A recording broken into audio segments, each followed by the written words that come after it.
Welcome, everybody, to another episode of Circle of the Earth Fellowship. I hope y'all are excited for this one. We're going to be talking about propaganda, and there's quite a bit to that. So I'm going to give you a little quick synopsis of the episode, and then we'll say hello to everyone and get into the topic after some housekeeping. So let's go. From slight adjustments to the facts of events to outright fabrications of deluded minds, propaganda is a means to shape the thoughts, feelings, and opinions of those minds it touches. Although propaganda was constructed by those who desire control over the narrative of the times, and that this machine was designed to attack and manipulate the very hearts of men, it also bears a weakness, vulnerable to those looking between the cracks of these manufactured stories. Join us as we discuss the topics of propaganda and the implications for our and future generation lives from the perspective of believers seeking the puzzle pieces of truth. So, welcome everybody. Good to see you. I hope y'all are excited for this topic. Let's go ahead and say hello to everyone on the panel, and again, we'll do some housekeeping and get into it. So, first up, we got Marcia. Welcome, sister. Shabbat shalom. Shabbat shalom, everybody. Propaganda. Yeah, we all know about the house. Yep. We should. Yeah, and if you don't, You're you're gonna learn about some of it. So, sweet. Well, welcome, sister. We'll jump over to you, Robert. Welcome, brother. Good to see you. Shabbat shalom.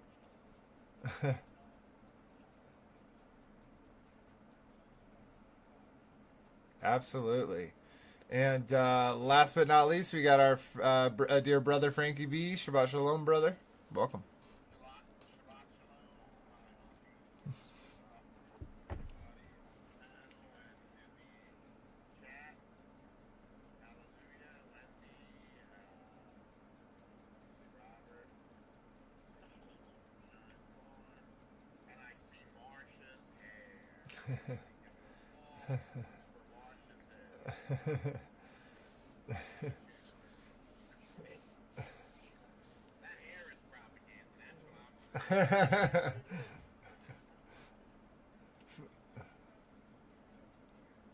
Oh,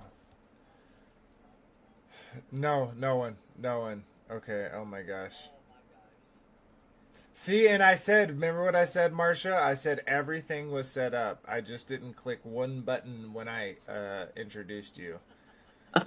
So, okay, let's rerun through that again. I apologize. Hi, everyone. Welcome, Marcia. Say that again. Well, just hi. Hi, everyone. Good to see you. We'll jump over to you, Robert. Back to you, Robert. All right. Shalom. Shalom. Let's get this going. Yeah, let's get going. And last but not least, we got Frankie B. Shalom, everyone. All right, let's do this. Propaganda. Do it again. We'll do it again. We'll do it live, and we'll do it again. Do it live. Sweet. All right, so let's do a quick bit of housekeeping, and then we'll get into the topic. So pull that up for everyone. Boom shakalaka. Boom shakalaka. And open up this. We'll go back one page. So first and foremost, I want to shout out to Chris and Liz Bailey over on Take on the World. They allow us to stream on their platform and share our puzzle pieces with their community. So we always want to give them love because they definitely deserve it. And we want to give them appreciation, gratitude as well. So check them out if you haven't heard of them. And hello to everyone there on Take on the World. And we also, if you don't know, on Taking the World, we do have our own channel. So if you'd like to support us as well, we're slowly growing past 1160. So thank you to all the new recent subscribers. It does really help the channel grow, as well as comments, likes, subscriptions, all that jazz. And as we like to do, we like to read the the comments from the last video. And yeah, so over here on Take on the World, we got Moonglow says thank you, sister, for the comment and the support.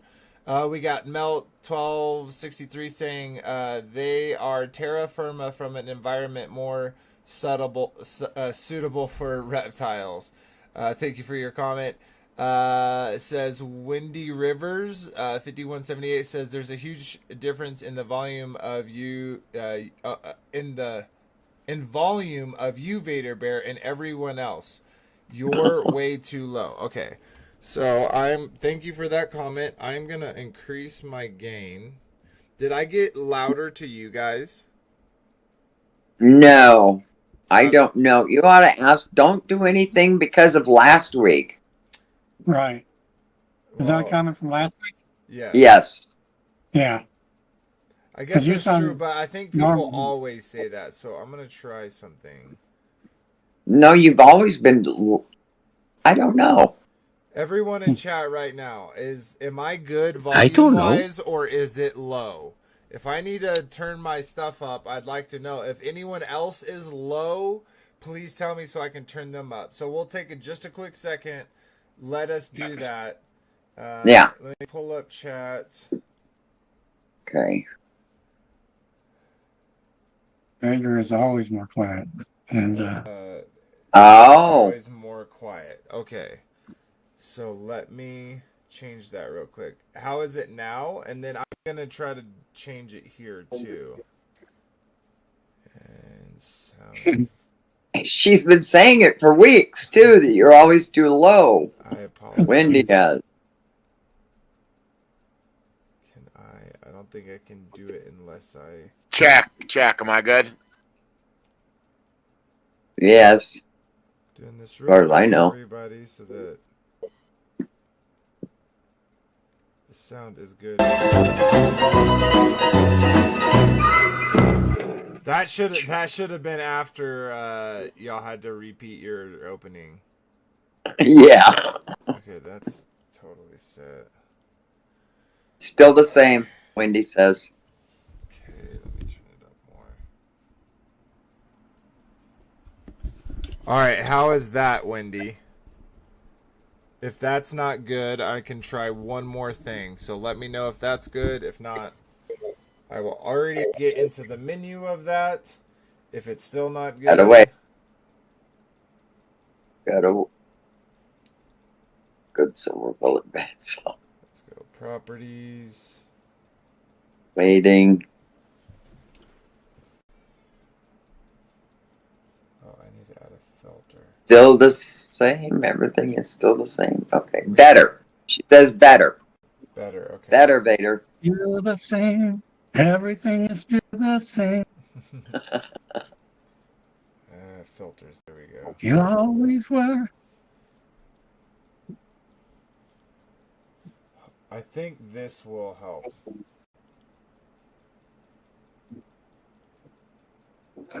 Effects are loud.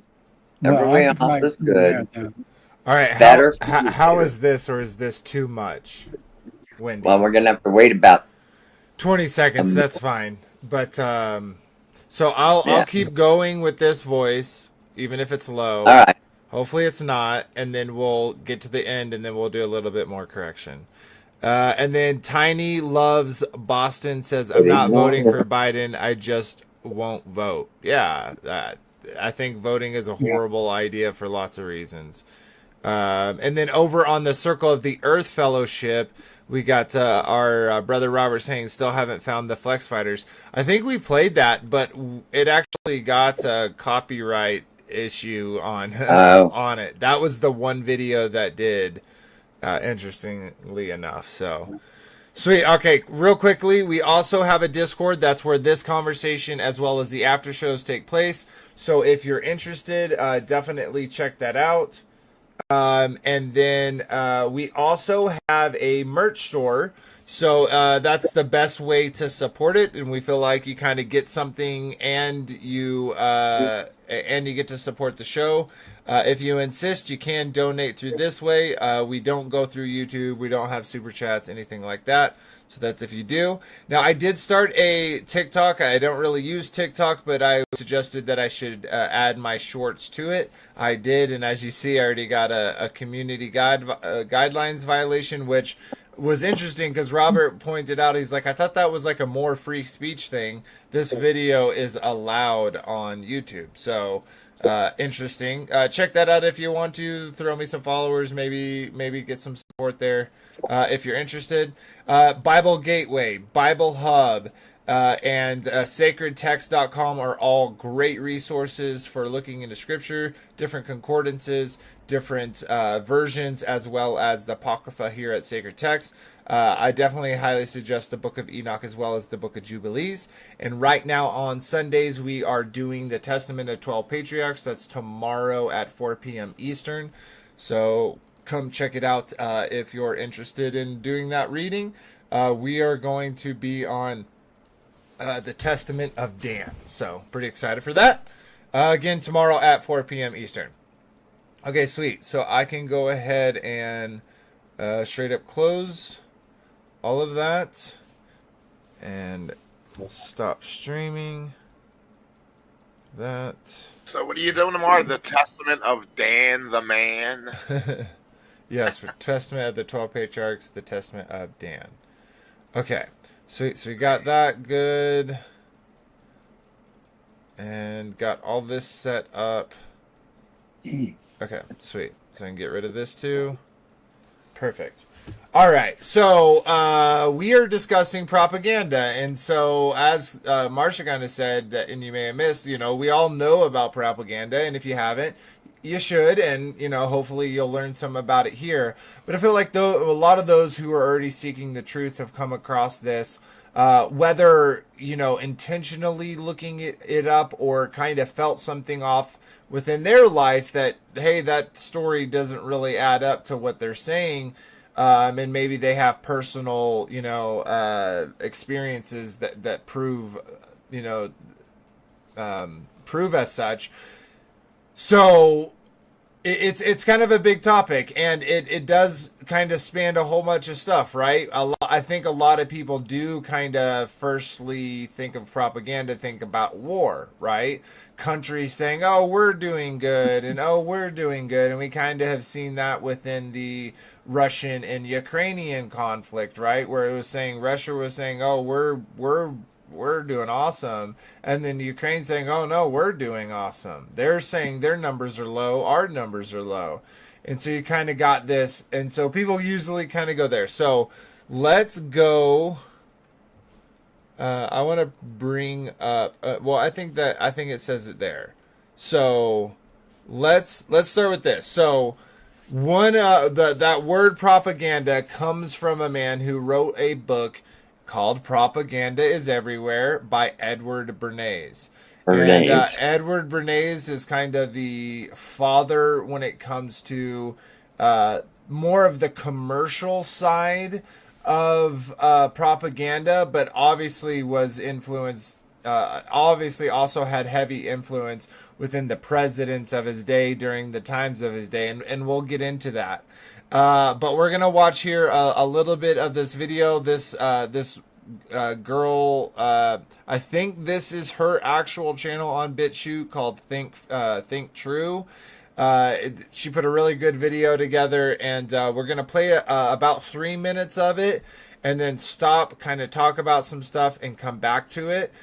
So yeah, I'm gonna pull that up for everyone. Go ahead and we'll jump off cam and we'll give that a play.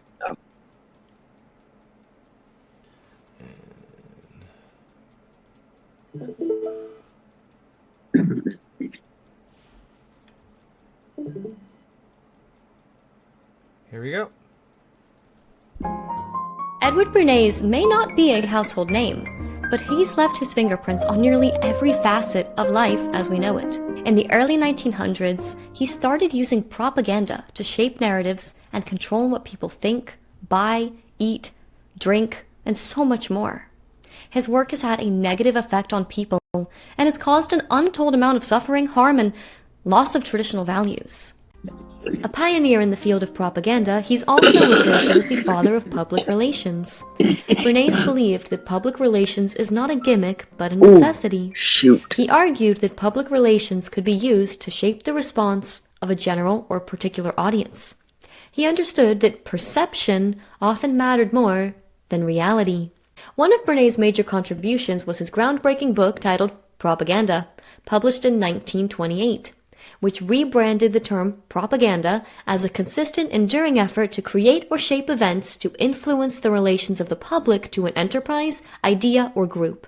In it, he expounded his belief that an invisible ruling elite could control the masses through psychological manipulation. He discussed how public opinion could be swayed by appealing to people's deep emotions rather than rational thought. His book Propaganda also popularized the term Public Relations Council as a euphemism for propagandists. Bernays wanted to distance himself from the negative connotations of the word propaganda. Edward Bernays used propaganda to influence public opinion in various ways. Here are some of the techniques he used. He influenced trusted leaders. Bernays believed that all groups have a leader, and one of his most effective propaganda techniques was to influence people by reaching out to the trusted leaders of their groups, such as actors, politicians, academics, influencers, doctors, and more. By using subtle messaging and suggestion, he believed that people's attitudes and behaviors could be influenced by subtle messaging and subliminal suggestions. By creating events, Bernays created events that would generate media coverage and shape public opinion. Associating products with positive emotions. Bernays associated products with positive emotions to influence public opinion. For example, he was hired by the American Tobacco Company in the late 1920s to promote smoking among women. This campaign dramatically increased the number of female smokers. He advised major corporations and politicians. Throughout his career, he counseled many powerful clients including Procter & Gamble, CBS, and the United Fruit Company. He was a consultant for several U.S. presidents, including Calvin Coolidge, Herbert Hoover, Franklin D. Roosevelt, and Dwight D. Eisenhower. All right, so we're going to stop it there for a second and kind of bring some other stuff up. So this video, and we're going to keep playing it, focuses more on the commercial side of the of Edward Bernays. So I want to take a quick second and jump over into kind of the military side. So I'm not saying that Edward Bernays drew these, but we definitely know that through what he taught, as well as people before him and after him, that they 100% affected the military in their way of recruiting or telling events, etc. So many people have seen this. I want you for the U.S. Army, nearest recruiting station. So something as simple as this, we've all kind of grown up with this, and we know who, Uncle Sam is and all that jazz. But you know how, just really think about how effective this was. Definitely during the war times.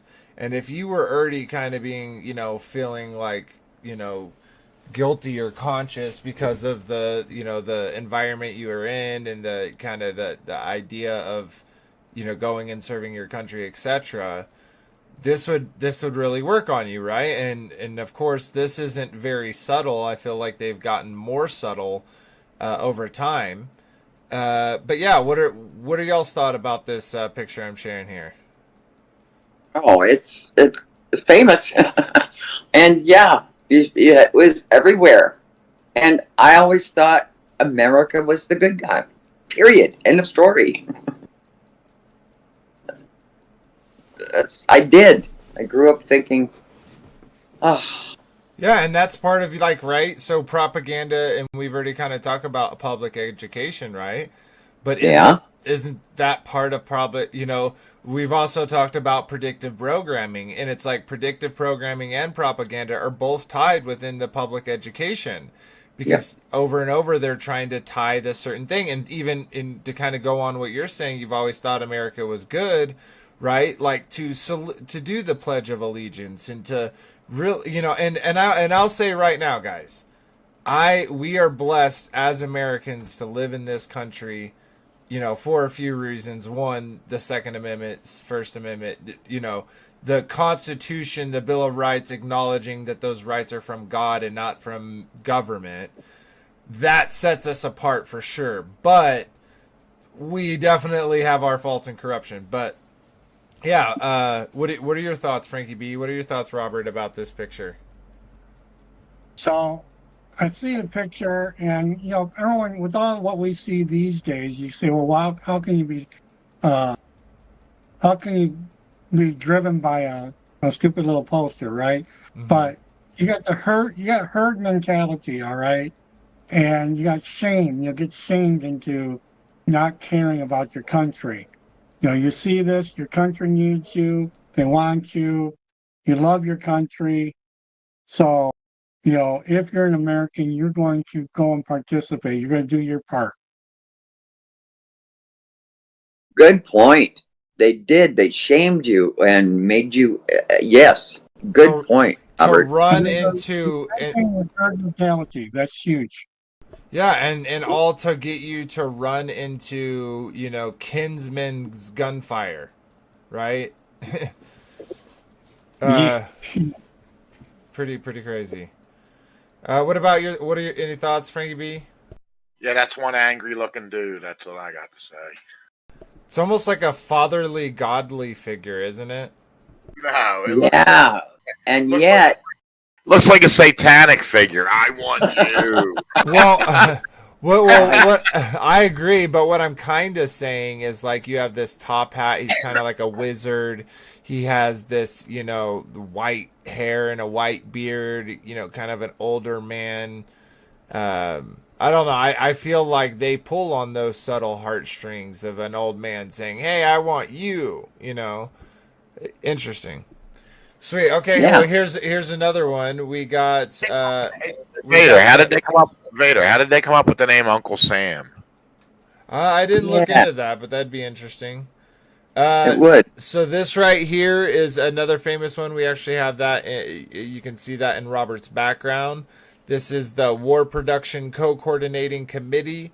They produced this "We Can Do It" picture, during World War I to incentivize through emotions, through emotional manipulation, women to join the workforce, to leave their children, to leave their families, and to go into the workforce to help produce, materials for the war effort. And so, this is such an iconic image, just like the previous one, and that's for a reason, right? Because it was iconic, because it worked really well, and it's known in history because a lot of people remember it. So so that one's a pretty well known one. And then jump into World War II, right? We got stuff like this. Oh, you want to jump back? Yeah, that right there. They are breaking up the family unit. Yeah. They're getting the woman out of the house. Yep. Because when we were growing up, me and Marcia, the woman never worked. She stayed home and took care of the household. But not our age. Well, maybe Marcia's not mine. But that was the beginning of getting the woman out of the house, and getting her into the workplace and giving her independence. Where now the family you have to have two incomes now to survive, and they've made that. That was the beginning. I truly believe that was. Yeah, absolutely. And right along, right? This goes right along with women's suffrage, right? If they went and helped out with the with the war effort, if they were a part of society, then they should have a say too. And I'm not saying anything against women.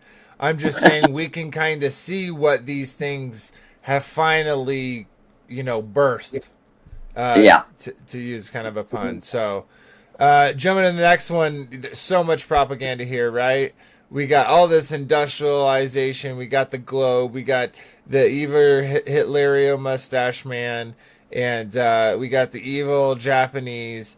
our homes are in danger now. Our job, keep them firing. So this was, oh, look, they're coming. Warning, this is a big problem. We need you to work for the military industrial complex, right? Which often, if you look into the type of environments that people were working in, and the wages that they were receiving, it wasn't okay, right? But because it was the war effort, right, everyone had to sacrifice so that we could win this war, because our homes are in danger. Super racist. And then here's another one. This is World War II. This is kind of pushing kind of up the line even more, right? Because no longer is it just women working in the factories back home, right? Because all the men are at war. Now it's women working near or close to the front lines. They're leaving not only their home, but they're leaving their country and going to other countries to work for the Navy Nurse Corps. So and then you got the New York chapter, American Red Cross, right? And all the negativity surrounding this group. And then you have, this beautiful woman and all these men like, oh, pick me. Very, very weird there. So, Yeah. Sweet. So I'm gonna read a little bit of this real quick, and then we are gonna, and so we can kind of jump. No, yeah, we can jump back on camera because this reading shouldn't affect it. But we'll just keep it big like this so everyone can read. Okay, so this is just, I found this world-war-2.info propaganda. This is all I found when I did a search, so we'll just read a little bit of this and kind of go into it. We're going to start here, though. We'll just read the whole thing. Okay. World War II saw continued use of propaganda as a weapon of war, both by Hitler's propagandist Joseph Goebbels and the British political warfare executive. Some historian revisionists claim that the use of gas chambers in the Holocaust is an instance of an effective Allied propaganda campaign that could not be reined in after the war. Much like the now discredited claim that during the Gulf War, the Iraqi soldiers were ripping newborn babies out of incubators and throwing them to the ground. Oh, we've heard about that. Propaganda has been a human activity as far as reliable recorded evidence exists. Absolutely. The writings of the Romans, like Livy, are considered masterpieces of pro-Roman statist propaganda. The term itself originates with the Roman Catholic Sacred Congregation for the Propagation of the Faith, Sacra Congito Christano Nomini Propagando, or briefly Propaganda Fide. The department of the Pontifical Administration charged with the speed of Catholicism and with the regulation of ecclesiastical affairs in the non-Catholic countries, missionary territory. The actual Latin stem propagand conveys a sense of that which ought to be spread. Propaganda techniques were first confined and applied in a scientific manner by the journalist Walter Lippmann and psychologist Edward Bernays. We already kind of listened to Bernays. We're going to go back to that in just a minute. Nephew of Sigmund Freud. Weird. Early in the 20th century, during World War I, Lippmann and Bernays were hired by the United States President Woodrow Wilson to sway popular opinion to enter the war on the side of Britain. The war propaganda campaign of Lippmann and Bernays produced within 6 months so intense an anti-German hysteria as to permanently impress American business and off Hitler, among others, with the potential of a large-scale propaganda control public opinion. Bernays coined the term group mind and engineering consent, important concepts in practical propaganda work. The current public relation industry is a direct outgrowth of Lippmann and Bernays' work and still used extensively by the United States government. For the first half of the 20th century, Bernays and Lippmann themselves ran a very successful public relations firm. So this is going to get into the Nazis to avoid getting my channel deleted. I am not going to do this. But kind of quick good news, I did find a effective way that I'm going to start sharing all the links. And I'm going to do that retroactively. So I'm going to go back to episode 1 all the way till now and put all those links in a nice neat way. It will be in Discord. So if you want to watch these videos, go back and check these resources yourself. You will have to be a part of Discord, but that will be available to those who are. Okay, sweet. So we can go ahead and get rid of back that. We're going to switch back to this video on Think True, and then let this play for a little bit, and then we'll kind of keep trucking along. So I'm going to bring this up for everyone. We can drop cams, and we will be back.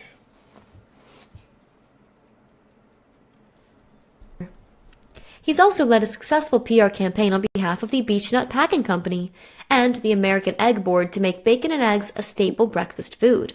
Bernays' techniques were influential in shaping public opinion and are still used today in advertising, public relations, politics, and much more. Bernays revolutionized the advertising industry by realizing the power of appealing to people's emotions, also known as manipulation. He understood that by tapping into desires, fears, and aspirations, he could shape people's actions and decisions. He introduced concepts like consumerism and lifestyle branding, turning everyday products into symbols of status and identity. Bernays knew that by associating a product with a certain ideal, people would be more inclined to buy it.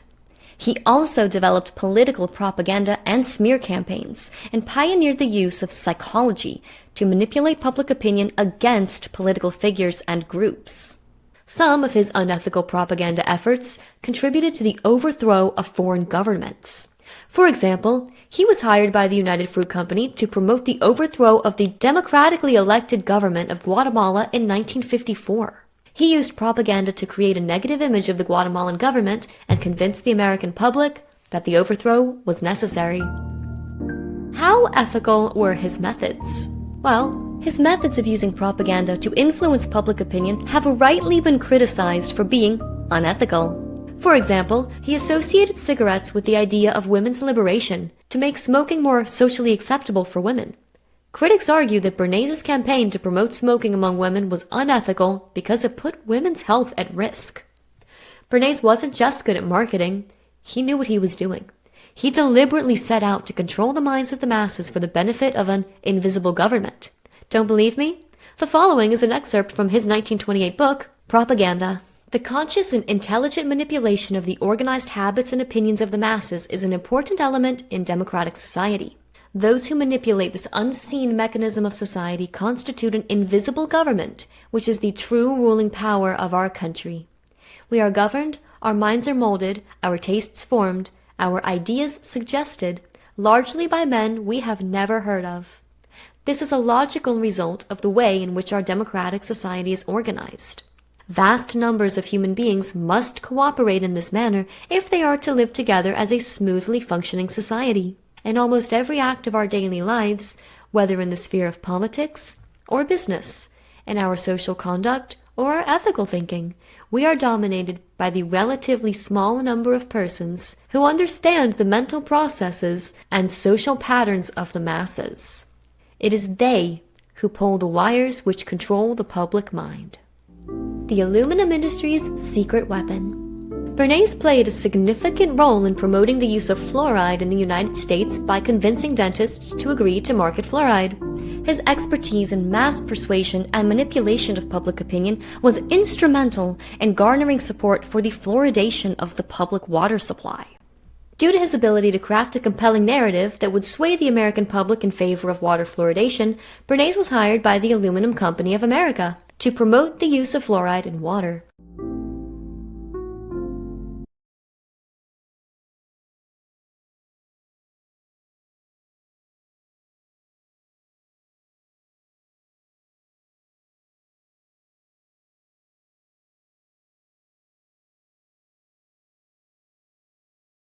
You're muted. Oh, thank you. So I'm going to take a second real quick and talk about what she was just talking about. So, and that's the fluoride, right? And I want to start it off by kind of asking y'all a question. Now, did any of y'all run into when you came aware of fluoride and the negative things with it, and you went to share that information with people? Did you get something along like, it's just good for your teeth? You're muted. You're muted. I come from, I got flack from my daughter because she's a dental hygienist and she was not buying it. She would roll her eyes at me. She'd do everything she could. And she goes, "Oh, no, it's good for them." She believed it wholeheartedly. Right, because think about how much money was poured into the propaganda. Oh, and she Propaganda isn't believed it. cheap. Yeah, wholeheartedly, right? You know, Right, to where people are making their own toothpaste with baking soda and coconut oil. Yeah. yeah, when you found out about it, but she believed it so much that she even had her son swishing it, spitting it out. She says, "Oh, if you spit it out, really? If you spit it out, look, come on." But yeah, it took a while. But it's she like believed. if you put a chemical in your mouth and you swig it around and spit it out, then you're okay. Like none of it is absorbed into you by putting it in your mouth. You know what I mean? Of course it is. And so, what about you, Frankie B? What were you going to say, brother? Well, they put fluoride in the. You know why they put it?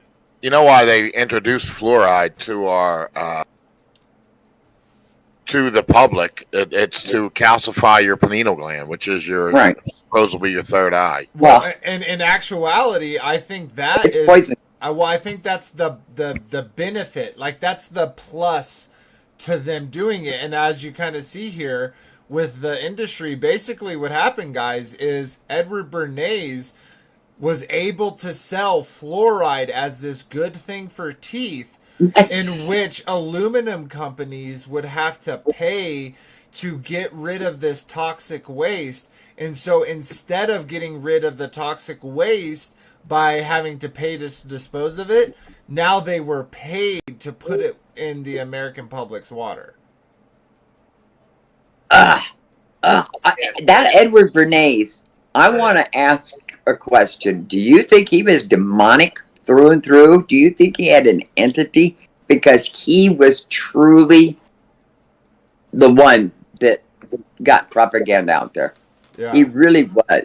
At least within our modern time, right? Because like we definitely know that every civilization has used propaganda, right, to fulfill their rights and their wrongs, right?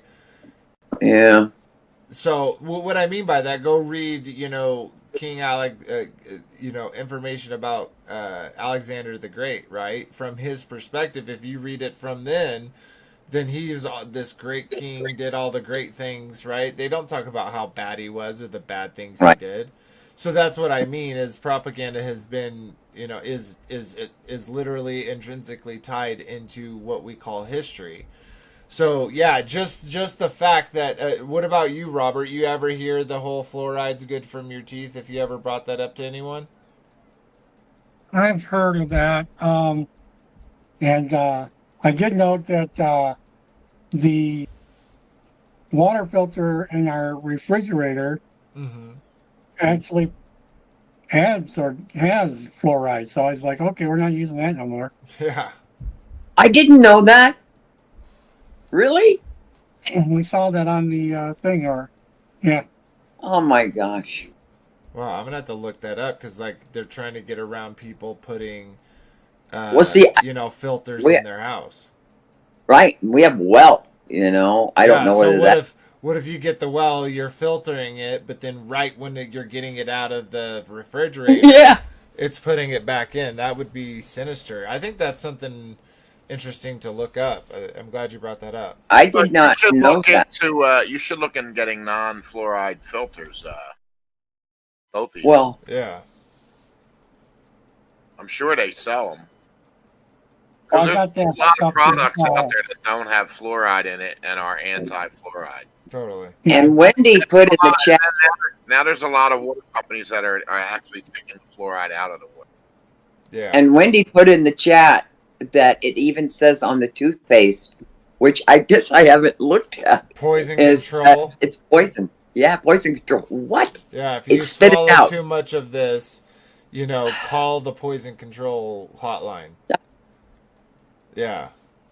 Yeah, it's crazy. And I have family that's like, no, it's literally good for your teeth. And it's like, yeah, that's because they took out the good iodine from the salt and from other sources. And then so we don't have that, that other source. And so, yeah, our body needs the fluoride because we're not getting the iodine. It's all planned out. So, all right, sweet. Yeah. Let's jump back off camera. We're gonna keep going with this video. That's why you gotta use Himalayan sea salt. It's high in iodine. Nice. Celtic's better. All right, let's try this. He convinced dentists to endorse the use of fluoride by making them believe that it would prevent tooth decay. However, critics argue that Bernays' campaign was unethical because it downplayed the potential health risks of fluoride. They also faced widespread skepticism and opposition from a public that was wary of government intervention and potentially harmful chemical additives in the drinking water supply. Leveraging his understanding of human psychology and his ability to shape public perception, Bernays launched an aggressive campaign. However, critics argue that Bernays' campaign was unethical because it downplayed the potential health risks. Marsha, will you mute yourself, sister? I'm so sorry. Positioned fluoride as a critical component of the public that was wary of government intervention and potentially harmful chemical additives in the drinking water supply. Leveraging his understanding of human psychology and his ability to shape public perception, Bernays launched an aggressive campaign that positioned fluoride as a critical component of good oral hygiene. He skillfully associated the chemical with respected authorities such as dentists, scientists, and trusted public health organizations to gain the trust of the masses by appealing to authority while also emphasizing its benefits for children's dental health. Because what parent would want to gamble with that, right? The company Bernays worked with patented the formula for the first fluoride toothpaste. Norman Rockwell drew some of the propaganda campaign art. To reinforce the message and dispel any lingering doubts, Bernays enlisted celebrities, doctors, and influential individuals to endorse fluoridation. He successfully generated media buzz around the topic by orchestrating press conferences, penning articles for popular publications, and ensuring that proponents of fluoride received ample coverage. As a result, his efforts shifted the national conversation on fluoride from one marketed by fear and suspicion to one centered on scientific progress and improved public health.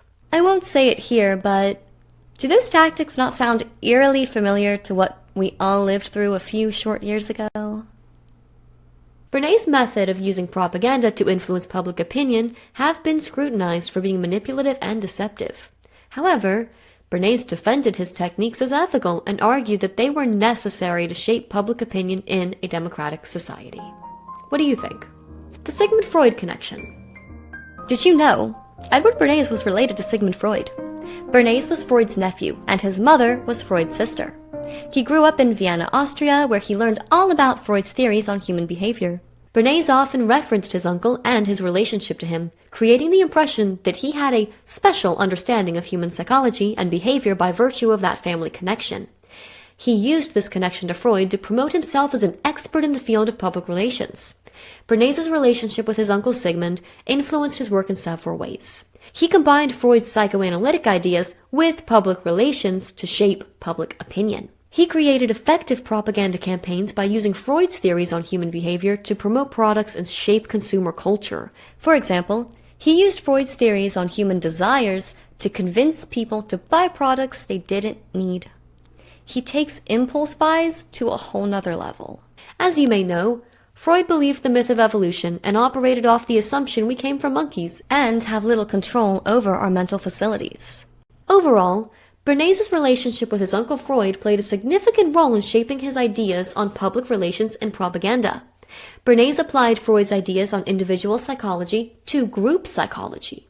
He believed that people's attitudes and behaviors could be influenced by group dynamics, and that propaganda could be used to shape group behavior. Some of the ideas Edward Bernays borrowed from Sigmund Freud's theories on human behavior included the belief that people's desires and behaviors are driven by irrational forces, which he saw as an opportunity to manipulate for power and profit. Do you believe your Real quick before we continue, Robert, you were just, you brought up the herd mentality, right? And so we see this direct connection between Sigmund Freud and his nephew, and what his nephew was basing his work on, where it wasn't an individual level, it was a mass level, right? And it is to target that herd mentality. So great point there. Mhm. self to be irrational and easily exploited? Consider how dehumanizing that is. It takes a special kind of sick to view humans as cattle, only good for being steered for profit. No, we are humans created in the image of God with dignity and purpose. Take back your mind from the world by taking every thought captive and making it obedient to Christ. He is our strong defender against these mind games. Bernays involved with the concept of the unconscious mind. We've all heard of subliminal messaging, and Bernays believed that people's unconscious minds could be influenced by propaganda and that propaganda could be used to shape public opinion. The concept of repression was also used by Bernays, who believed that people's desires and impulses could be repressed and redirected through propaganda. And finally, he embraced the idea that people's desires and behaviors could be manipulated without their awareness, that is, against their will. Bernays hypothesized that by understanding the group mind, it would be possible to manipulate people's behavior without them even realizing it. His principles of persuasive communication and understanding the psychology of mass audiences have undoubtedly contributed to the evolution of marketing and public relations strategies, which are often employed by companies like TikTok and Netflix in the modern media landscape. Mark Rudolph, the co-founder and former CEO of Netflix, is the great-nephew of Edward Bernays. Lasting impact. So Bernays, hailed as the father of public relations, has left an indelible mark on society through his exploitation of propaganda. Businesses dedicate massive amounts of resources to understanding consumer behavior, demographic targeting, and developing carefully crafted advertising campaigns.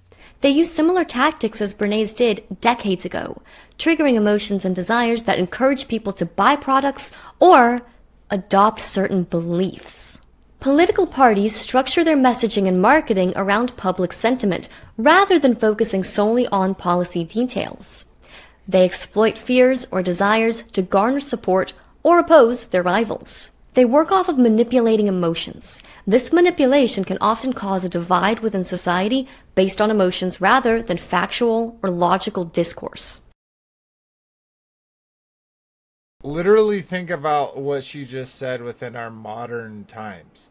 Every single thing, and it's up in our faces now. It used to be kind of simmered in the background. People didn't talk about it. But nowadays, it's like everything is tied to these things. I'll give you an example. I work within the construction industry, and there are people that if they see certain tools, that someone else picked, they're like, how dare you pick those tools? Why didn't you pick the brand that I picked, right? We got that with trucks and car brands. We have that with, shoe brand. We have all of these false dichotomies that have literally been set up for us to emotionally tie into those brands. And of course we're all guilty of it, and so I'm not throwing any stones, but I do think that what she said was just so powerful. Vader, Yes. your wife is trying to get into your room. Oh, okay, 1 second.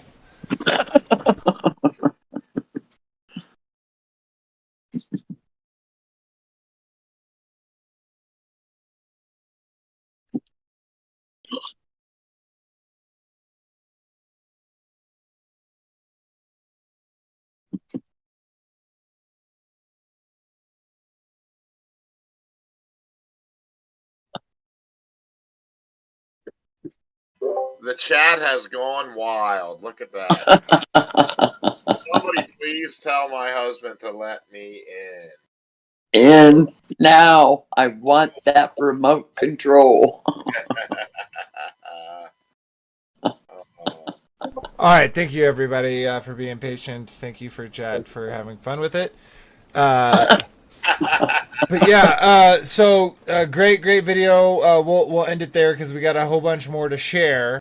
But check her out on BitChute Think True. So check her out. Okay, could drop that. Alrighty, the Great War, wartime propaganda. She looks like a vampire, doesn't she? She's very pale, I would say that. It was a plain publicity proposition, Creel recalled. That's one color I don't have. Vast enterprise in salesmanship. Whatever. Complete All white. Right. So this I'm going to try to have to break this up, guys, or it's going to get... Here, I actually have to... Let me put the episode thing up. I know y'all can't see it the best. Let me edit this filter real quick. Give me 1 second, everyone. Just doing this because it's less likely to get...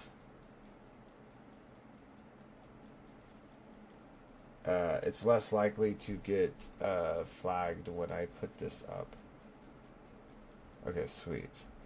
I know it's kind of distracting, but that's kind of the point, so I'm not getting yelled at by the copyright. So here we go. It was a plain publicity proposition, Creel recalled. A vast enterprise in salesmanship. Creel was a pioneer, you might say, in the field of public relations. And then Wilson appoints him the head of something called the Committee on Public Information, which, not to put too fine a point on it, is essentially the U.S. government's agency for propaganda. Creel saw his problem as transforming the American people into one white-hot mass of enthusiasm for the war. And the CPI went from a bureaucracy of one person to an army of about 100,000 people in the space of a couple of months. The CPI mobilized movie stars for the Liberty Loan message. Mary Pickford, Charlie Chaplin, all of the greatest stars of their day. Celebrity culture is just starting to emerge. And they can turn out crowds, and those crowds then become some of the biggest rallies that you see on the home front during the war. Creel even found a way to push his message when the movie screens were dark. In between every reel of film, there was a 4-minute break when the projectionist had to change the reels. Someone at the CPI hit on the idea that this was a perfectly captive audience for the delivery of the war message. Prominent members of the local community would stand up and deliver short patriotic speeches. They became known as the 4-Minute Men. And what began in movie theaters quickly spread to any venue where an audience assembled. In New York, Creel's volunteer army addressed 500,000 people each week. 10 men gave talks in Yiddish, 7 in Italian. President Wilson himself gave a 4-minute speech. These 4-minute men would give a talk on some aspect of Americanism, why we are fighting, what are the principles we're fighting for. The appearance of spontaneity masked a carefully scripted government message. These were no haphazard talks by nondescripts, Creel insisted, but the careful, studied, and rehearsed efforts of the best men in each community. Each speech aimed as a rifle is aimed, and driving to its mark with the precision of a bullet. They were guided by a central authority, but always in the own words of the individual giving the speech, and he was usually a person who was known in the community. He was not saying, this is what the government says. He was saying, I'm an intelligent person, successful person, this is what I think, you should think this way too.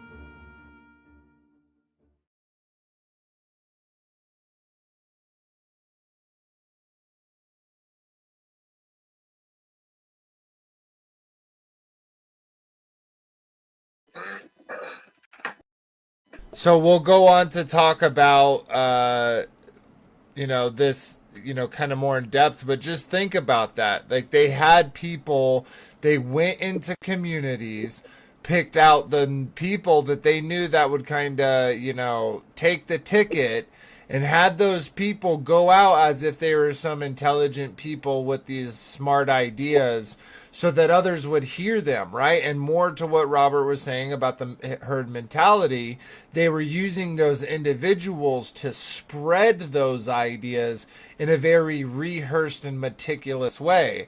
And, again, look at our society today, and you can see kind of how successful they have been.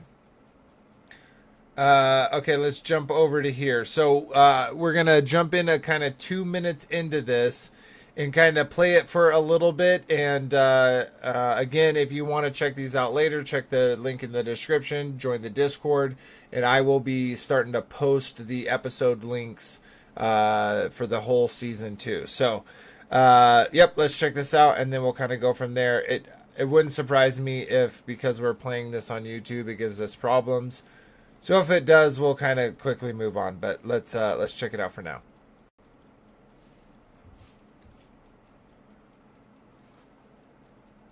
Let's concentrate on the history of how film was used during the Second World War. In 1939, war broke out in Europe, and fears of bombing caused British cinemas to close. The closure prompted public outrage. As a result, within a month, most had reopened their doors, and despite being a potential target, the public weren't concerned about sitting in tightly packed cinemas. Filmmakers were determined to show people the war instead of distracting them from it. Usually, the films included a fictitious story which gripped the audiences, with relatable characters showing moments of heroism and suffering.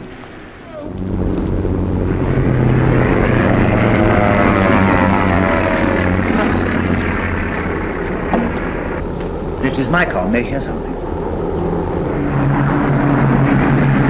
Control. Sunflower calling station control. 4 bandits down. 4. Good work. Remainder have escaped in cars. No casualties. Repeat, no casualties. May I have permission to return? Over to you. Over. Sunflower, station control. Calling Sunflower. Return at once. Good work. The films were also an opportunity to aid recruitment and increase public support of the war. No longer do we fight wars for jealousy or greed, nor do we fight in anger. We fight because we must, for just those things that we hold so dear. We can learn from the motto of the Royal Air Force, per ardua ad astra, through ordeal to the stars, through endeavor to triumph, through trial to victory.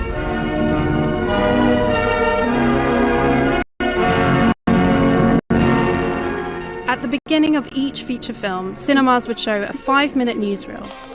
For some viewers, this would be the main source of news, speaking about topics around the world. In the European theater of operations, Allied power continues to crack down on Hitler's borders. Heavy guns force the enemy lines to break at Anzio. The government realized that the cinema was a powerful platform for propaganda and set its newly created Ministry of Information to work, producing war films aimed to unite and influence the British people. Here's a record of one night in the working lives of 2,000 women. They're making a gun.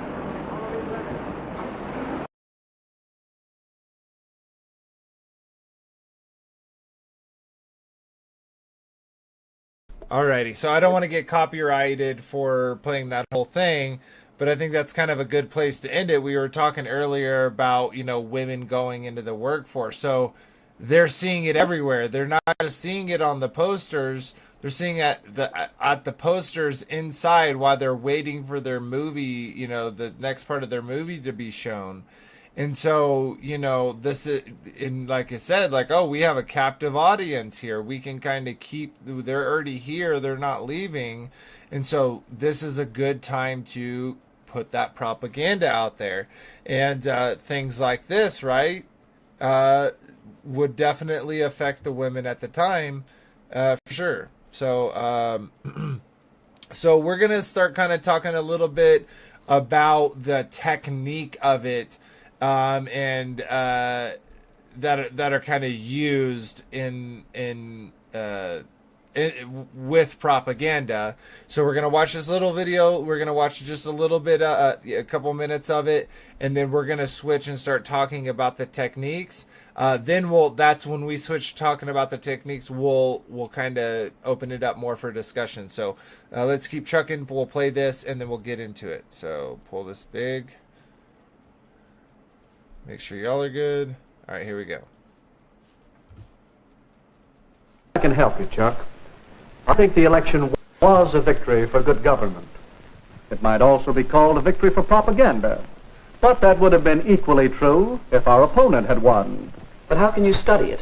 Well, you can begin by investigating the techniques of propaganda. Here, I've listed some of the main ones. Glittering generalities? What is a glittering generality? That headline you were quoting, a victory for good government. Good government is a phrase we use many times during the campaign. We said the mayor stood for good government and promised good government. But it's true, isn't it? What's true? What does good government mean? Is the mayor's idea of good government the same as yours? I see. It's a glittering generality. One of the best. There's another. Yes. And why do you suppose our opponents chose that phrase? I guess because everybody likes a real American. Right. And they wanted to transfer that liking for a real American to Mr. Butler. A day or so after that poster came out, I said in one of my campaign speeches, our opponent advertises himself as a real American. I say he is unreal, unrealistic. He is a visionary, a theorist, a dreamer. He is so thirsty for public office that like a weary traveler in the desert, he sees a mirage, and he is trying to sell it to you as real. Hot dog, is that not literally what the globe is? What all of the modern, scientism is literally a mirage in the desert, and they're trying to convince you that it was real.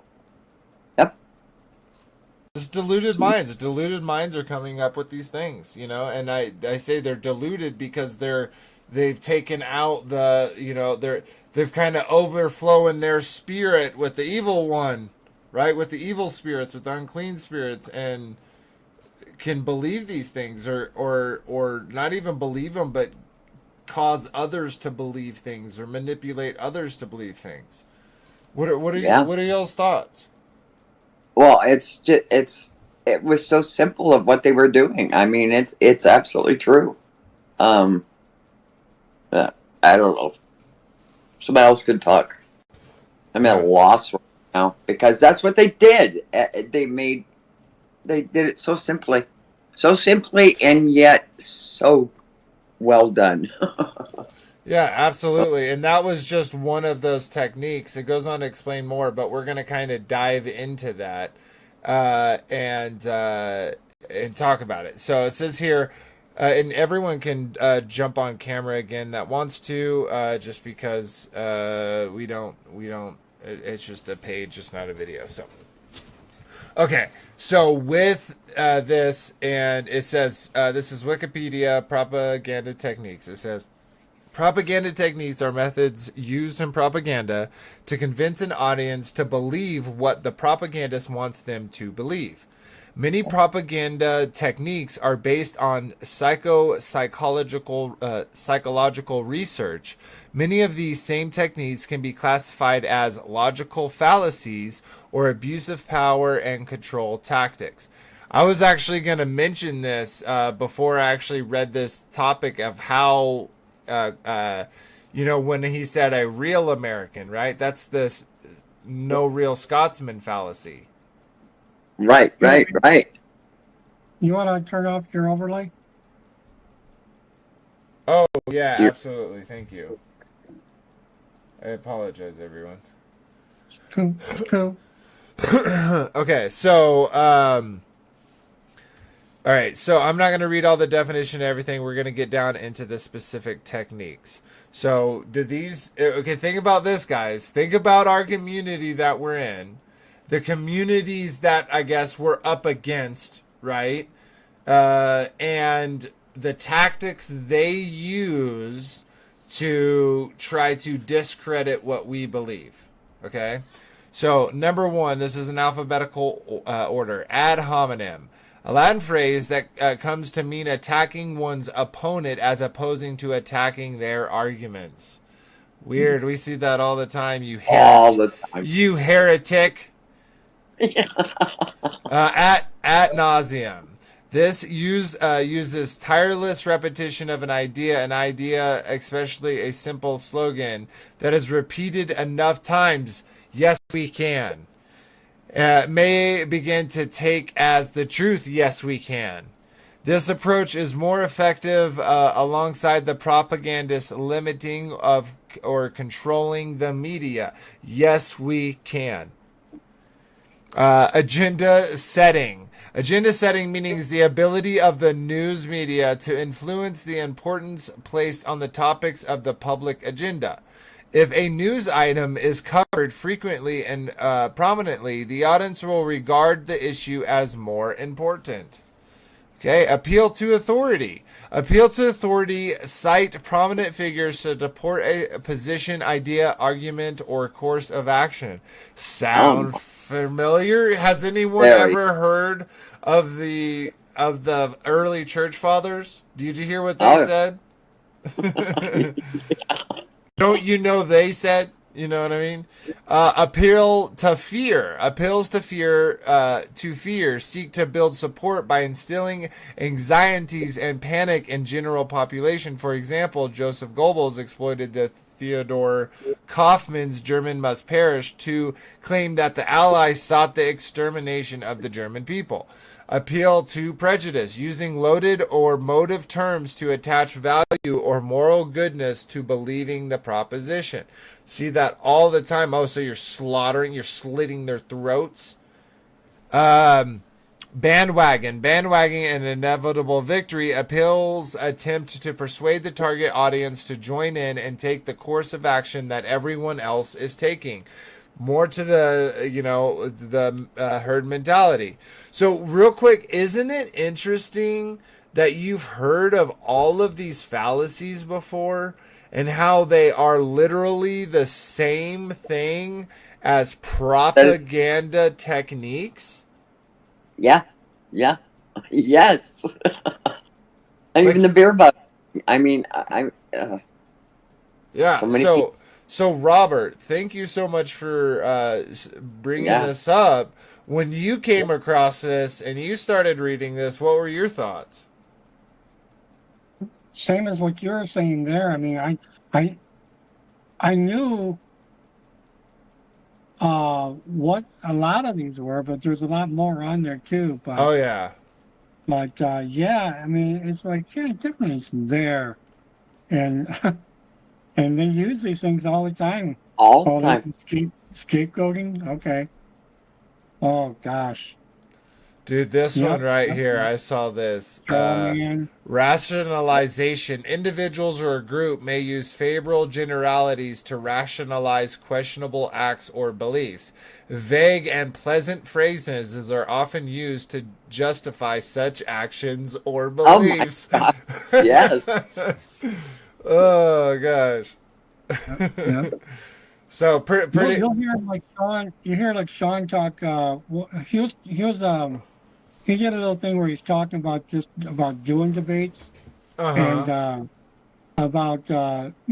he was talking to people about how he does it, and he's also looking for some pointers from other people. But he was throwing some of these techniques that people use in debates, to they try to win the debate rather than throw out the information to win the debate. Right. Yeah. Oh, absolutely. Just credit to the person. Yeah. Right. This one, paltering. The active use of selective truthful statements to mislead. that's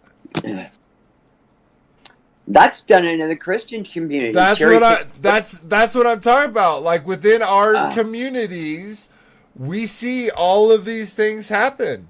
It's literally so interesting. And this is probably the worst one, right? Within our community, right? Because how many people say, "Well, God told me." You know what I mean? And it's like I'm not saying that God doesn't talk to people, that there's no type of communication. I'm not saying that. What I'm saying is when you use that, well, this happened to me, so I know this. How can you dismiss that? How can you rebut that? You can't, right? And so here we get, boom, here's a fallacy. Right. So I went up into a plane and I saw the curve. So you can't tell me that there's no curve. So sweet. Again, we'll have this in the Discord, so check it out if you're more interested in those. Okay, we got a couple more things. I want to see something real quick. The Go ahead, windows baby. in a plane, the windows are curved. That's why you've seen the curve. Bro, I'm obviously not serious.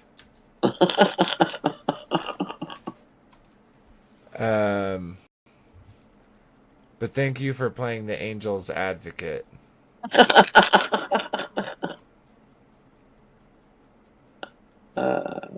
Okay, sweet. So here's a little quick one, right? So we've kind of already talked about how it was used within the theater system, right? Because they had to switch from first reel to the next reel, right? And so they kind of had that in between time. And so for that time that it took for them to set up for the next reel, they had this other reel to play, which we saw like that war propaganda of, the women. 2,500 women are into the workforce to make guns for you, men. So you are wanted by the U.S. Army, and so it was this multi-layered throughout all of society propaganda piece to get people to join the war effort. And so we saw that within the theaters, right? So this is Lionel Nation. We're going to check this out. It's a quick little video. But he's going to kind of bring up an important point, which we already kind of hintified this before, right? Because we saw that the celebrities of that day would lead rallies, war bonds, basically for people to give their money to the war effort. So let's check this out.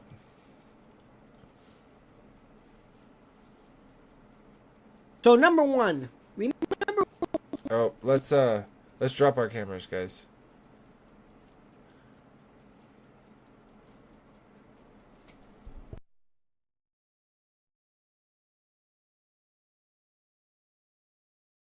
All these war bonds, so number for one, people to give their money to the war effort. So let's. Will you mute yourself, Marshall? Oh, I'm sorry again. Darn.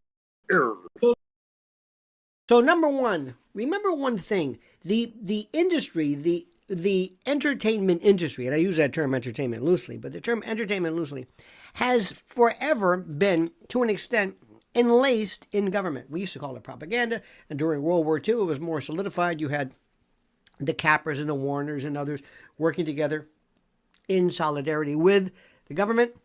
During the 50s, remember that one? That's when you had that weird break, that weird kind of push against commies.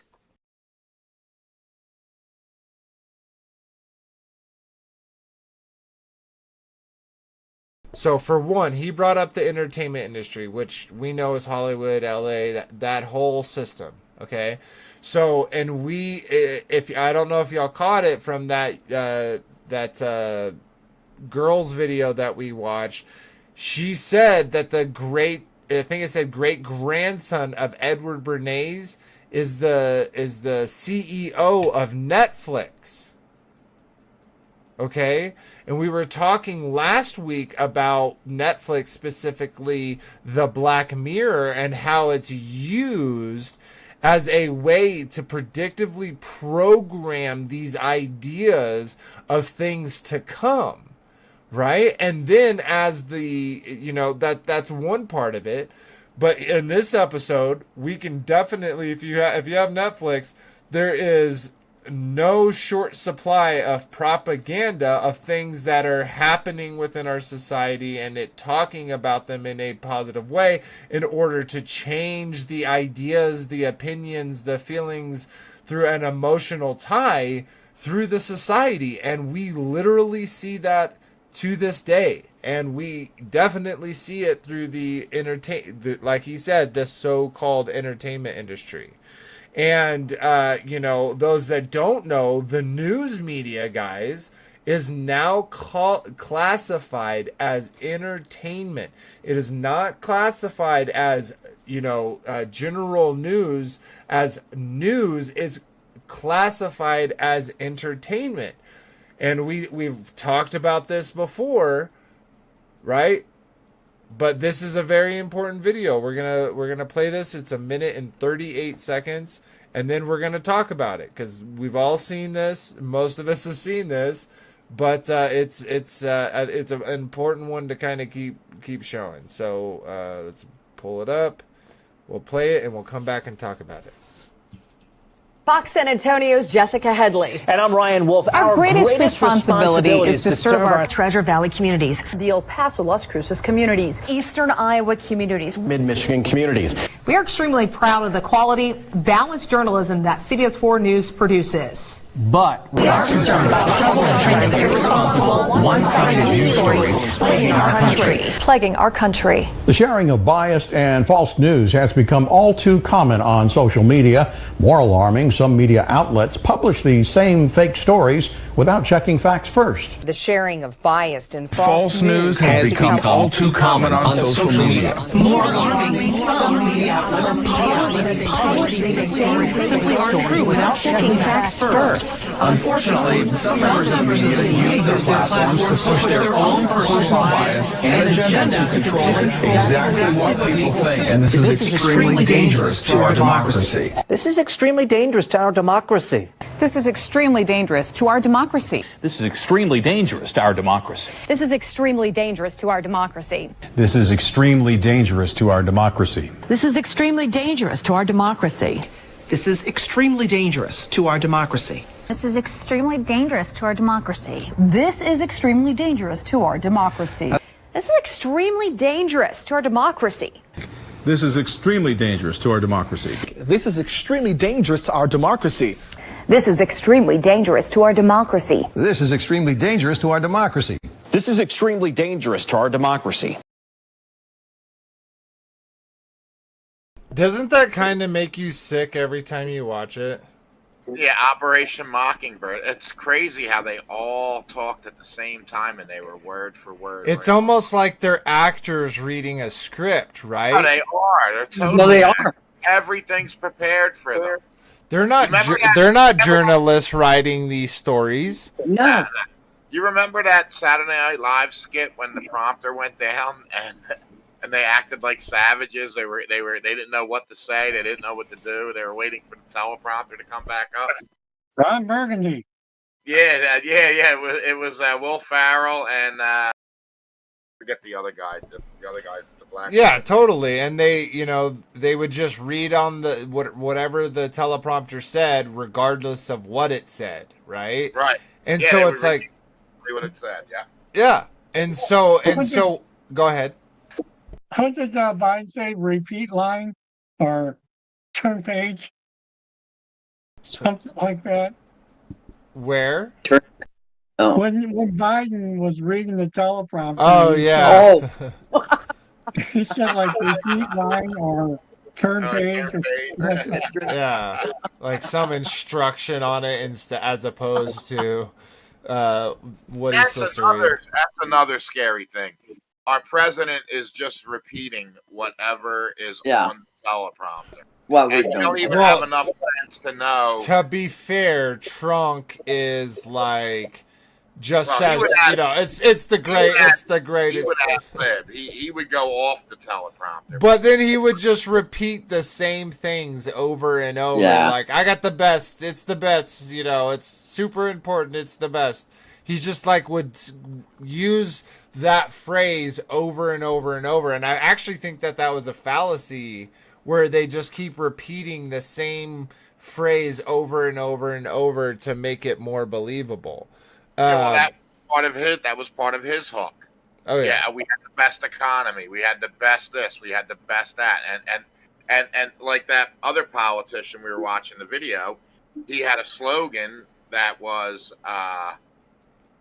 a real American, and so that he would say that over again. I'm a real American. It's just the same thing. Right. They all do it. But the other thing, do you understand that they never say republic? They always say democracy. Yeah, that's in it too, Always. right? Even though we're a representative republic, they always want to use that word democracy. They do, in everything. We live in a democracy. This is to save democracy. It's like, y'all don't want democracy. You don't want it. That's two wolves and a sheep, agreeing on what they're going to eat for dinner. Yep. What was that? What we were saying where it's ad nauseum. This tirelessly used repetition of an idea, especially a simple slogan that is then repeated enough times, may begin to take it as the truth. Yeah. Well, I'm going to go back to something Wendy had put up in the chat. Okay. Way back when we were talking about commercials. You remembered those little jingles. Do you remember what she said? No, the little jingles in commercials. We could repeat them all. Hey, Mikey, he likes it, and all kinds of stuff or whatever jingles. I can't even think of one right now. Robert, one. Safe flight What? repair, safe flight replace. Yeah, or something. Yeah, all of those things. Liberty, liberty, liberty. Yeah. Yep. All of those. ID. Let's take a quick break real quick and shout out to all those who are in chat. Let me bring y'all up. Get you over here.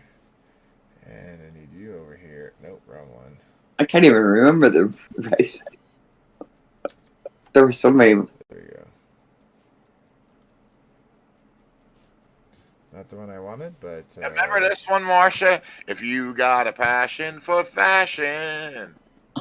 No, I don't remember that. Saver, take the wheel of your automobile and spin on down to Ideal. that might have been local. That might have been Philadelphia. Probably. Let's shout out to some people. Sharal. I think I say that right, sister. Hope you're doing well. Glad to see you. We got Justin Credible. Welcome, brother. Hope you are doing well. Tyler Porter in the house. Welcome, brother. Glad to see you. Joy, welcome, sister. Hope you are doing well. Emissary of Elohim. Good to see you.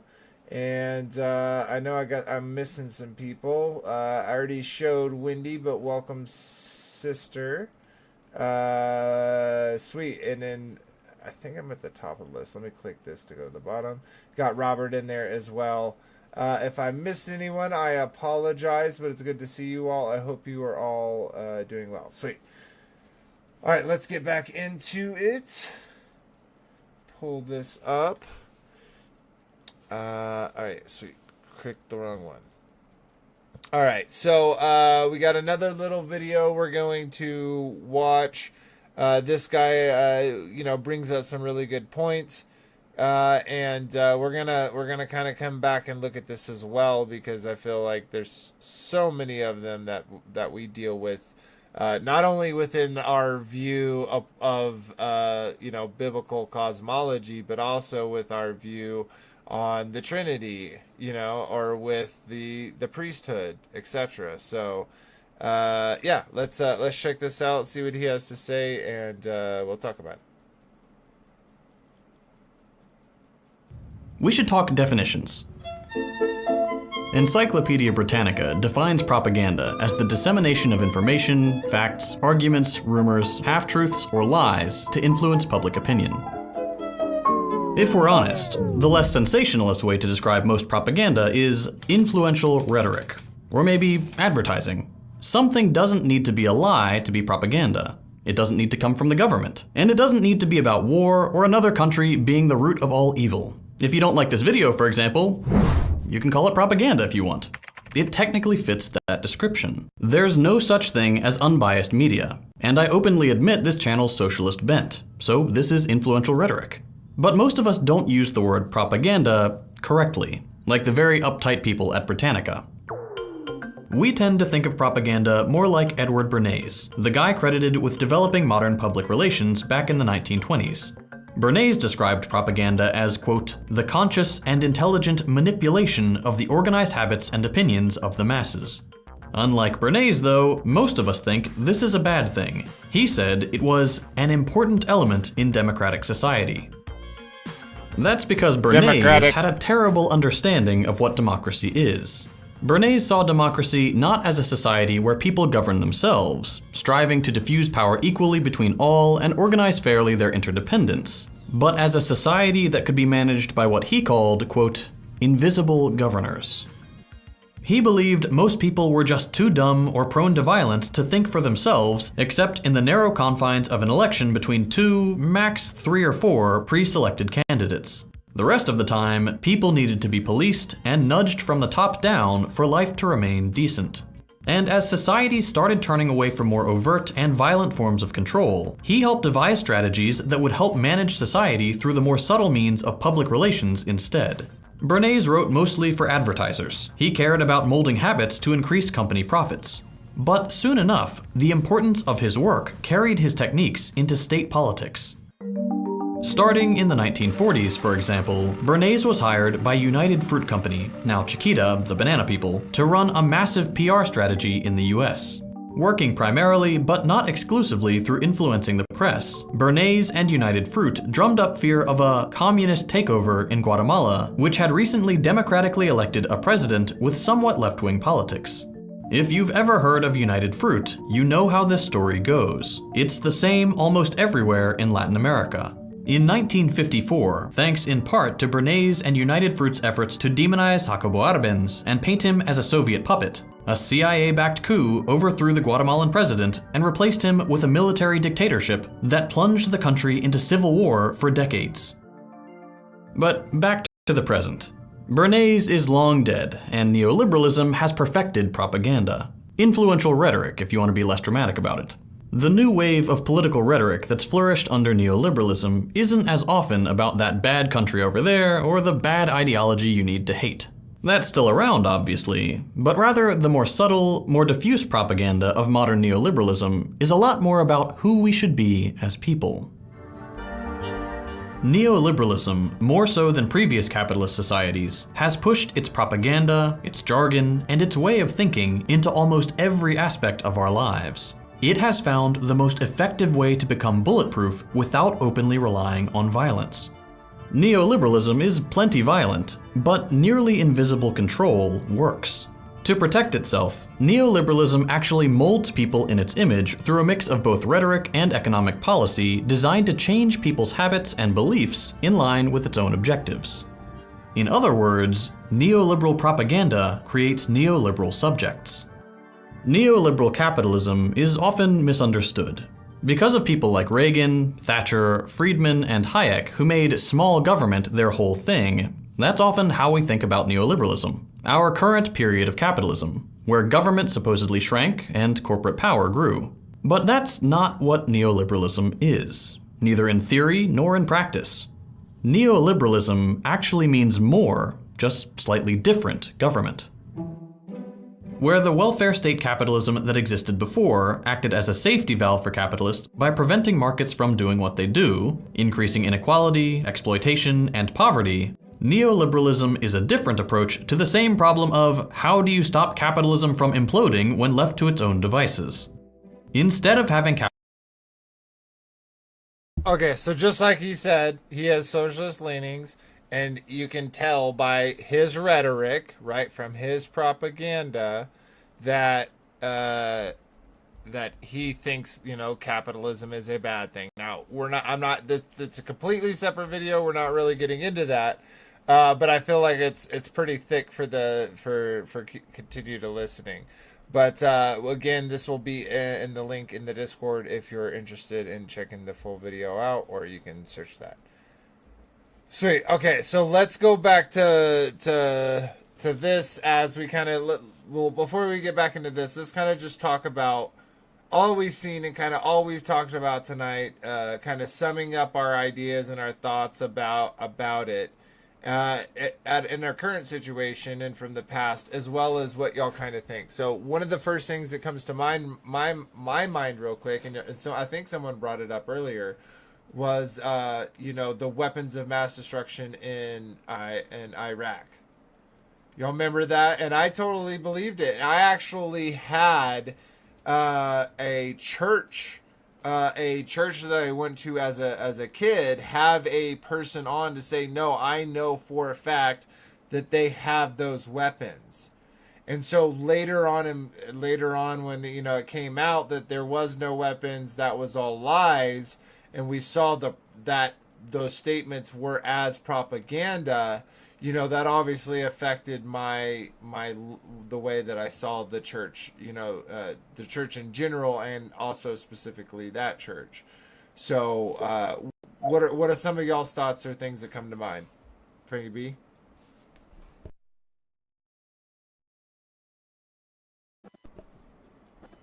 Anyone?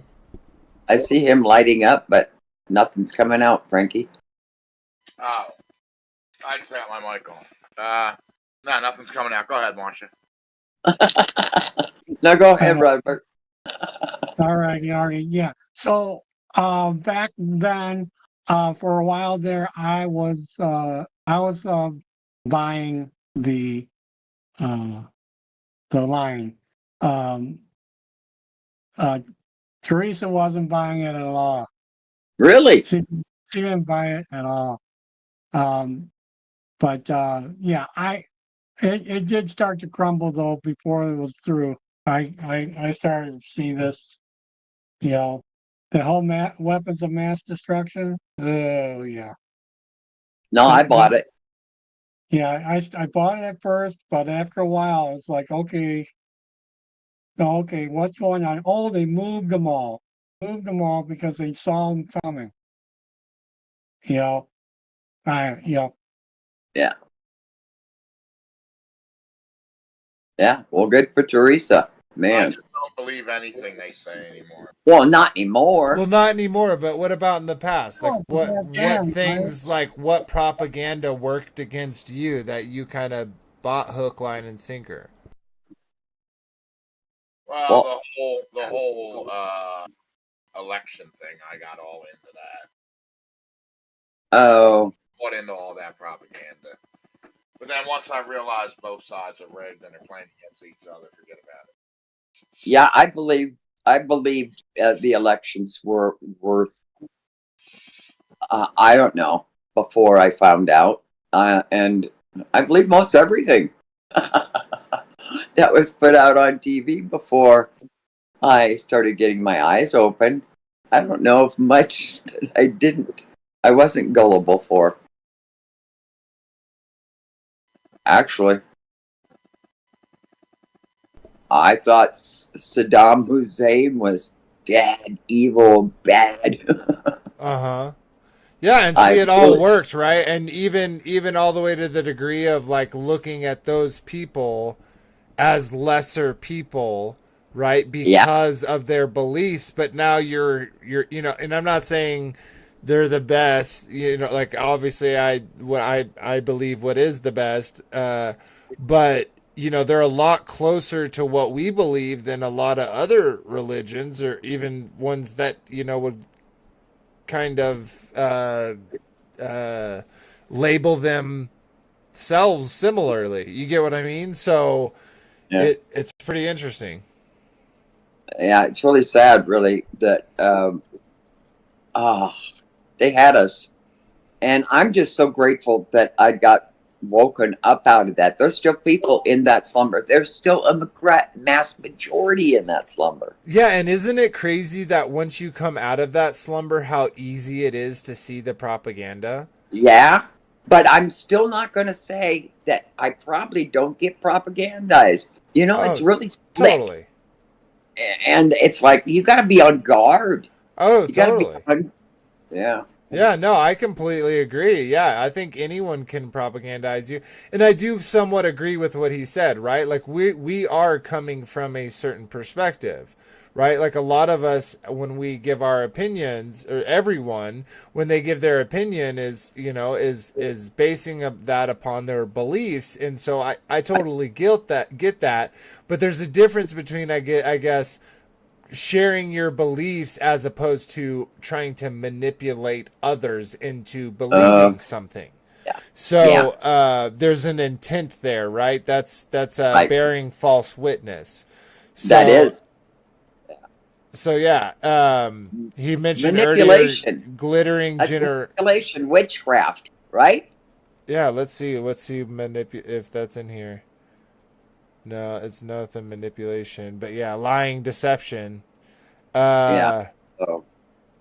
Labeling and euphemism is used when the propagandist attempts to increase the perceived quality, credibility, or credence of a particular idea. A diplomacism is used when the intent of the propagandist is to discredit, diminish the perceived quality, or hurt the perceived righteousness of the individual. That happens all the time. Oh, yeah. Oh, my gosh. Yeah, I totally fell for the whole Trump thing personally. I bought that hook, line, and sinker. That's now why, I completely reject it. Voting to me is pointless. Now, if we're talking about the local level, depending on your area and the corruptness of it, I think it could matter. Should you get involved in your community? Absolutely, definitely, if you don't like the way it's ran, but at the same time, it's like the government, the powers that be, are going to do pretty much what they want until their time is over. So I'm still leery, even at the local level. I really am. I think they've infiltrated everywhere. It wouldn't surprise me, but if anything, I think the local level would be harder to do because the numbers are so small. You know what I mean? That's why I said depending on where you live. If you live in a town where there's 1,000 people and everybody knows each other, right? They're gonna know who they voted for as a group. You know what I mean? True. Yes, I do. That's definitely true. Yeah. Yeah, no, I get. Tyler Porter said, let me share this. Tyler Porter said, "Coming to the truth of the FE destroys a whole lot of propaganda. A whole lot of the propaganda. Yeah, even Edward Bernays, which his work is based upon Sigmund Freud, which is based upon Charles Darwin." Right? These are all connected. This is a thread. We talked about the thread of the promise of the high priest, in season 1 throughout scriptures. Well, in their stuff, they have a common thread too, and it's pretty obvious to see what it is. And that's to get people to believe in lies. Who is it? Well, William J. Casey, the director of the CIA during the 1980s, said, "We will know when our disinformation is complete because is complete when everything the American public believes is false." So it's definitely in their. It's definitely a goal of theirs, to say the least. I think it's there. I think we're a small minority, believe it or not. Oh, I mean, anybody. We're a niche within a niche for sure. Yeah.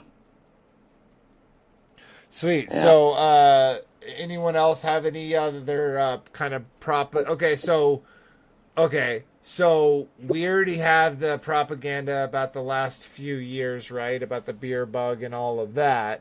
And we have the propaganda, coming from the events in Ukraine and Russia and Palestine and Israel. So what are y'all's kind of thoughts with predictive programming and with, propaganda? What do y'all see coming? Do y'all see, like, I don't know, like, kind of World War is a like, I wouldn't throw that off the table, but I just... No, I didn't throw it off the table, but it seems like they're throwing so many things at... Now with my eyes open, it seems like there's so many things they're throwing at us that it's hard to even... sometimes I just want to tune out, because it's like, well, could that be it? Could that be it? Could this be it? Or are we going to go famine? Are we going to go crypto? Are we going to have world war? Are we going? I don't know. All of it. I don't even want to think about it, really. Yeah, no, I get you, and I think that they're definitely stirring the pot. What could it be for, right? And they could always, right, from all the stuff that they were pushing during the beer bug, it seemed like they were never going to relent. It seemed like, oh, this is it, right? But then, it did. But then when it started to relent, you're like, oh, okay, this is just like all their other stuff, right? And so they even did that with the Russia and Ukraine, thought like, wow, this is going to lead, like, this is all the signs leading up to another world war, right? But still something hasn't happened. So I'm not saying it's not possible that something happens. And of course, they're going to play their games, their war games, whatever it is that they're doing, right? Like, and as you say, they just keep injecting as much of it to us as they can, right? While obfuscating, they have all these murder trials going on. They have all these other things going on to, obfuscate. Oh, they got all these school shootings that aren't so, and it's just, I mean, there's just so many, and it's almost like they're really causing chaos within our own minds. But I had something, I lost it. But there was actually what they do are like a boy crying wolf. You just, you go, oh, this, and then it eases up. Oh, this, and then it eases up, and soon you start. Myself, I just start to not even be a watcher. Yeah, no, I agree, and that's a real hard thing for truth seekers to do, right? Because we're seeing so much truth, which means, right, like, how many puzzle pieces have we picked up in our lives that we've, like, thrown by the wayside now because those pieces were useless, right? Like, they had nothing to do with the puzzle piece of truth, or the puzzle of truth, and we spend all our times, looking at them and thinking about them, and they did nothing for us. So it happens that same way, where we see these events and then nothing really happens. Well, we're kind of lucky in the example, definitely, of the modern generation, right? Because nothing real big event has at least affected modern America. But who knows? It could spill over at any point, and they could play that card. But we were talking about the politics of it too, and me falling for Trump. They may get Trump in there so that they can bring a war, right? Because think about how war hungry he kind of sounded, but then he did peace, right? So what if he comes this time and then all of a sudden, he's in the middle of war times. His first election really didn't count, so he's going to stay for another 4 years. Who knows? Who knows? Who knows? But I'm just saying, like, they have all of these things set up and the propaganda ready for it to really change the people's minds who aren't awake. And so I think talking about these statements, and even, right, we showed you the history, we showed that it's being used today, right now, that could bring fear, and that's not what we want to do. We don't want to instill fear people, and because that, you know, that fear is not of the Lord. Right. So it's a quick little scripture, but I think it's really important to talk about. 1 John, this is chapter 4, verse 4. It says, "Ye are of God, little children, and have overcome them, because greater is he that is in you than he that is in the world." And so Amen. all the things that are set up against us, all the barricades that are placed in our way, you know, during our pursuit of truth, guys, they're all things that we have to deal with, things that we have to overcome. You know, a lot of the things that we believe now, we had to humble ourselves against all of that, you know, propaganda, against all of those testimonies, against all of those, you know, propaganda techniques that not only we would tell ourselves, but we would tell others to have the feelings, to have the beliefs that we had, right? And so, do you think they're also working on the Christian community of trying to distract us so much? oh yeah, the young lady talked about it before, right? Because think about all the denominations that literally are separated by one verse, right? Right? They believe 99.99% of the things, but this one verse, they take it one way or the other. It allows them to drink wine or not wine, or to have the vicar of Christ or to not believe in the vicar of Christ, to, you know, have this or have that. And, you know, that's the kind of the opposite of what I want to create here. Like, Frankie B, Wendy, I'm sure other people have disagreements with the things that I talk about, with the things that I believe and that I express to y'all watching the chat and those that watch it later. So, you know, I know that and I like to say this, I jealously observe my right to be wrong, because I've been wrong about so many things that I don't want to proverbially get caught with my pants down anymore. I don't want to be made the fool because I put my trust in anything other than the scripture.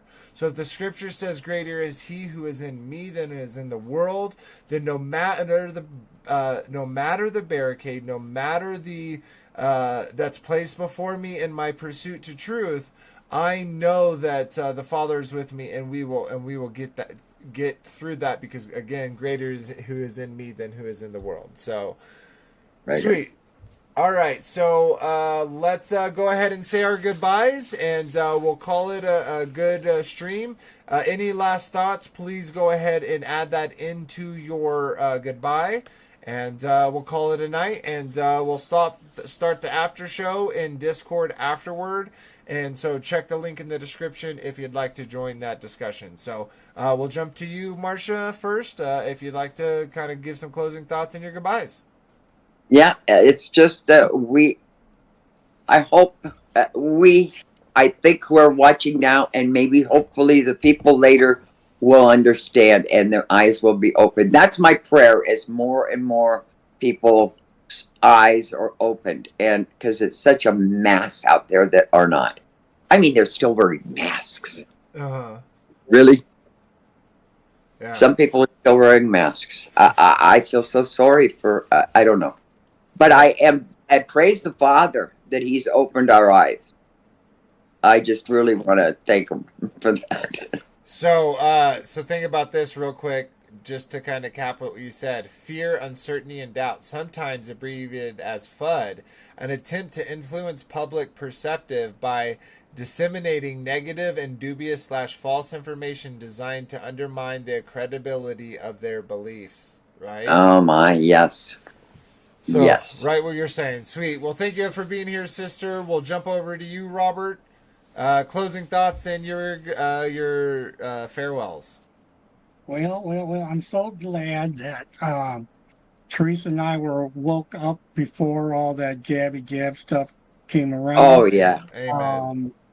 I mean, I'm so glad that Teresa and I got together when we did. You know, we were married in and we found truth. I mean, I imagine that if we weren't together, I've probably been one of the statistical people who's out there saying, "Oh yeah, I'll take that. It's okay." Yeah. But she jumped. She's all over it. She's all over it. So Right.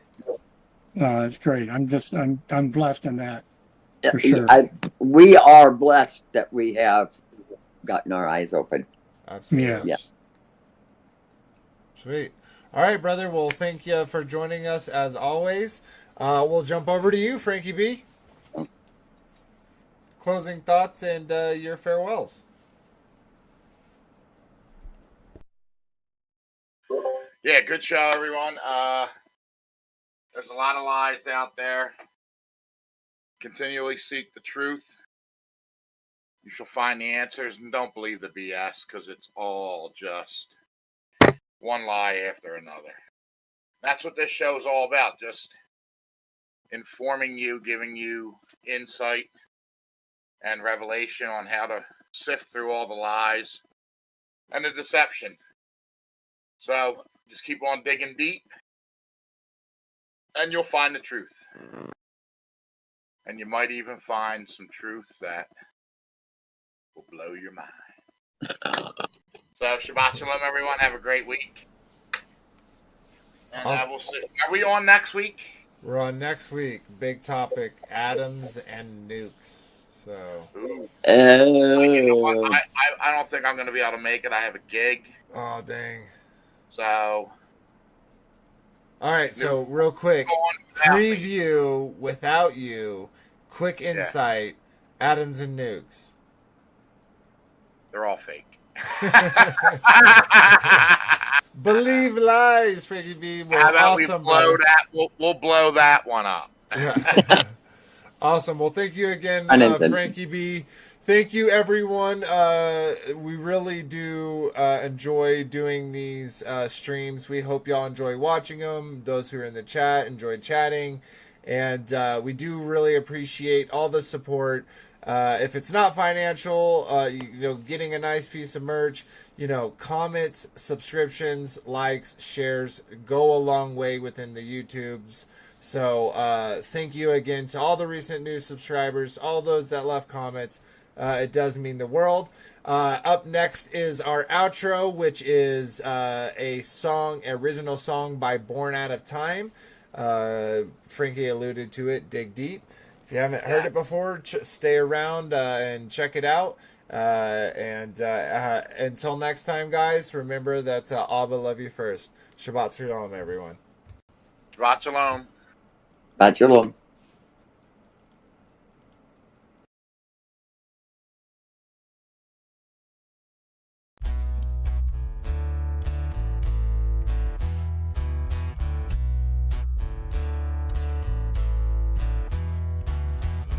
Your glory,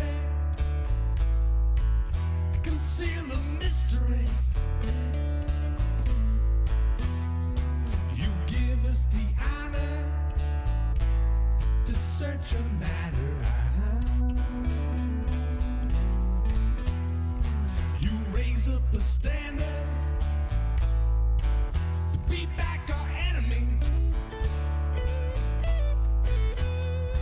You establish this realm, and like a scroll you spread it out.